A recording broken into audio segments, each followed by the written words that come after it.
Welcome back into Good Morning Quad Cities. Very busy weather day ahead for us. Getting a nice break from the rain yesterday. Even nice to see the sun for a little bit, though the humidity creeping back up, and certainly felt that if you were like me out mowing and taking care of the yard yesterday. Sweating up a storm and a half, but a little bit of a nice breeze, which was nice. We'll really get a breeze today, but that's going to crank in not only more heat, but also more humidity as we get into the afternoon. All is quiet on our Bridgepoint cam this morning, but if you go out west, several hundred miles. Yeah, we've got a big complex of showers and thunderstorms that we're tracking here, all ahead of an area of low pressure. We also have a warm front. This front here will be the key as to whether we see any severe weather come this afternoon and especially this evening. But rain is certainly on the way. Watching things very carefully.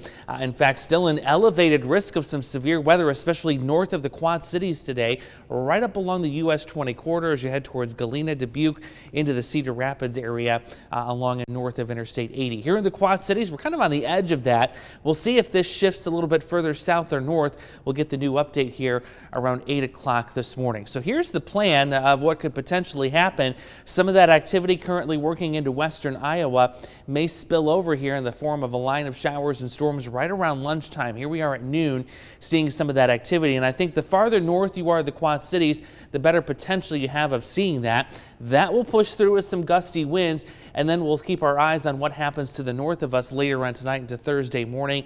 Some of that activity bleeding down to start into our Thursday morning here. Tomorrow also having the threat for some stronger storms, but that threat, as you can see, is mainly going to be along and south of Interstate 80. So today here in the Quad Cities, we're under a threat track level 2 out of 5.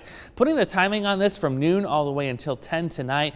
And again, the most pronounced threat that we'll see will be damaging wind. We can also see some hail and an isolated tornado, but a lot will depend on where that warm front lays itself out. Here's a more detailed breakdown, if you will. So Quad Cities points north under the level 2 out of 3. That's for scattered severe storms for DeWitt, Sterling, Rock Falls, Clinton, Lanark, and all the way westward to Tipton. Now north of that, we're talking Monticello, Bellevue, Galena up towards Dubuque and Joe Daviess County. That's a level 3 out of 5. That's where numerous severe thunderstorms are possible for this afternoon and this evening. So here's the setup that we have going today. Scenario number 1, storms arrive around noon, some gusty winds and heavy rain possible with that activity. If we do scenario number 1, we can expect another strong round of storms possible later this evening and some localized flash flooding as possible. Now my gut this morning looking at everything is telling me that we're most likely going to see scenario 2. Where that cluster of storms goes a little bit further to the north as the warm front works in and kind of pushes it up in that direction. That will leave an outflow boundary that could spark some new storm development by late afternoon. And that's the one where we're concerned with the possibility of some damaging winds, perhaps an isolated tornado again north of the Quad Cities for this afternoon. So a lot to keep eye on, a very fluid situation, but you know we'll be tracking it for you all morning long.